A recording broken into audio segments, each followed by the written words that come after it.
கிறிஸ்துவுக்குள் பிரியமான சகோதர சகோதரிகளே, இயேசு கிறிஸ்துவின் இனிதான நாமத்தில் நான் உங்களை வாழ்த்துகிறேன். இன்றைய நாளுக்கான வேத வசனம் யோவான் 5ஆம் அதிகாரம் 7ஆம் வசனம். அதற்கு வியாதியஸ்தன், ஆண்டவரே, தண்ணீர் கலக்கப்படும் போது என்னை குளத்தில் கொண்டு போய் விடுகிறதற்கு ஒருவரும் இல்லை. நான் போகிறதற்குள்ளே வேறொருவன் எனக்கு முந்தி இறங்கி விடுகிறான் என்றான்.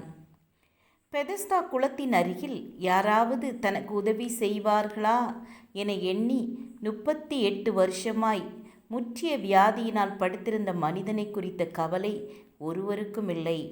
இப்படிப்பட்ட மனிதனை தேடியே இயேசு அங்கு வந்தார். நீ குணமடைய விரும்புகிறாயா என தாமே அவனிடம் கேட்டார். அவனது பரிதாப நிலையை அறிந்து அவனிடம் சென்று அவனது பக்கவாதம் என்ற கொடிய நோயிலிருந்து விடுதலை கொடுத்தார். எவ்வளவு கொடிய நோய், எவ்வளவு கால நோய் என்பது அவருக்கு பிரச்சனை இல்லை. வியாதியின் வல்லமையை விட இயேசுவின் வல்லமை பெரியது என்பதை நாம் உணர்கையில் விடுதலை நிச்சயம்.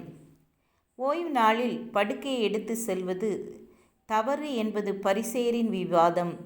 ஆனால் ஓய்வு நாளில் நன்மை செய்வது நியாயமே என்பதுதான் உலகத்தை படைத்த ஆண்டவரின் கருத்து. பிதாவானவர் செய்கிறவற்றையே இயேசுவும் செய்தார். நாமும் பிரச்சனைகளை சந்திக்கையில் சிந்தித்து ஜெபத்துடன் செயல்படுவதே அவரது சித்தம். இயேசுவும் பிதாவுக்கு சமமானவர் என்பதால் நாம் கொடுக்கும் கனம் மகிமைக்கு இயேசுவும் சொந்தமானவர். பிதா அனுப்பிய இயேசுவை விசுவாசிக்கிறவனுக்கு நித்திய ஜீவன் உண்டு. மரித்தோர் அனைவருமே உயிர்த்தெழுவார்கள்.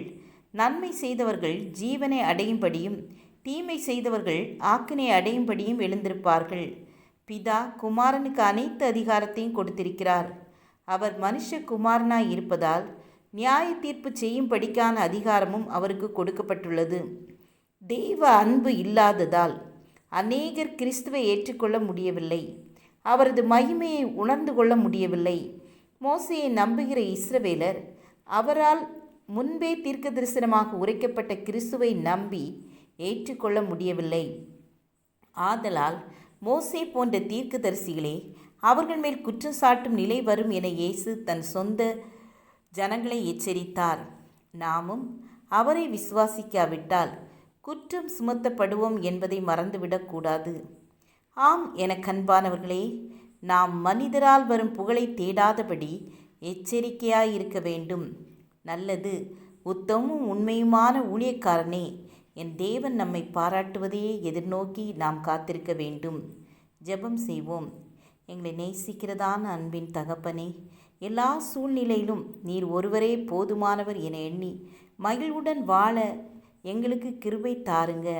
இயேசுவின் நாமத்தில் பிதாவே, ஆமீன் ஆமீன். God bless you.